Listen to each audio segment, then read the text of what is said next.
A prominent public health professor has raised a concerning alarm, drawing parallels between the Trump administration's policies and the dark history of Nazism. The professor, an esteemed emergency room doctor and health policy expert, has highlighted how President Donald Trump's government shutdown rhetoric about deserving patients echoes the eugenics policies adopted by the Nazis in the 1920s and 1930s.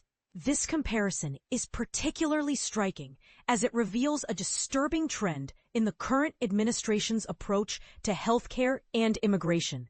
The ongoing government shutdown, now in its fourth week, has been a contentious issue. The White House and Speaker Mike Johnson are advocating for spending cuts and immigration concessions, while Senate Democrats push for extending ACA subsidies and reversing summer health care cuts. Dr. Craig Spencer, an influential voice in emergency care, argues that the administration's framing of the situation is a chilling reminder of America's eugenics movement, which targeted individuals deemed unfit by the state. In the 1920s, eugenics was a mainstream policy, using flawed race science to justify restrictive immigration laws and forced sterilization.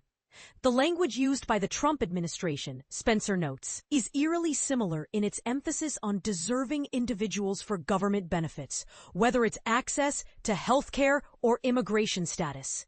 This, he warns, could lead to a situation where certain people are left to die, as the administration's policies may indirectly result in reduced access to health care for vulnerable populations. Dr. Spencer, who has treated Ebola and survived the virus, emphasizes that the shutdown's impact on emergency care is a critical concern. He argues that the focus on deserving help creates a pattern of deep federal cuts and tighter eligibility rules, which could have life or death consequences in emergency rooms. While Republicans accuse Democrats of promoting free health care for undocumented people, Spencer clarifies that the issue is about extending ACA subsidies and reversing harmful cuts. Despite the political rhetoric, federal law mandates that emergency rooms provide care to all patients, regardless of immigration status. The Emergency Medical Treatment Labor Act, EMTLA, ensures that Medicare participating hospitals must screen and stabilize anyone who enters, ensuring that no one is denied treatment due to their inability to pay or immigration status.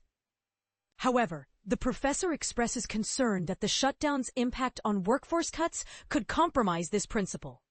The professor concludes by emphasizing the importance of upholding the Hippocratic Oath, where doctors are bound to treat all patients, regardless of their background. As the shutdown continues, the consequences for emergency care could be severe. And the professor urges a critical examination of the administration's policies to prevent any harm to vulnerable populations.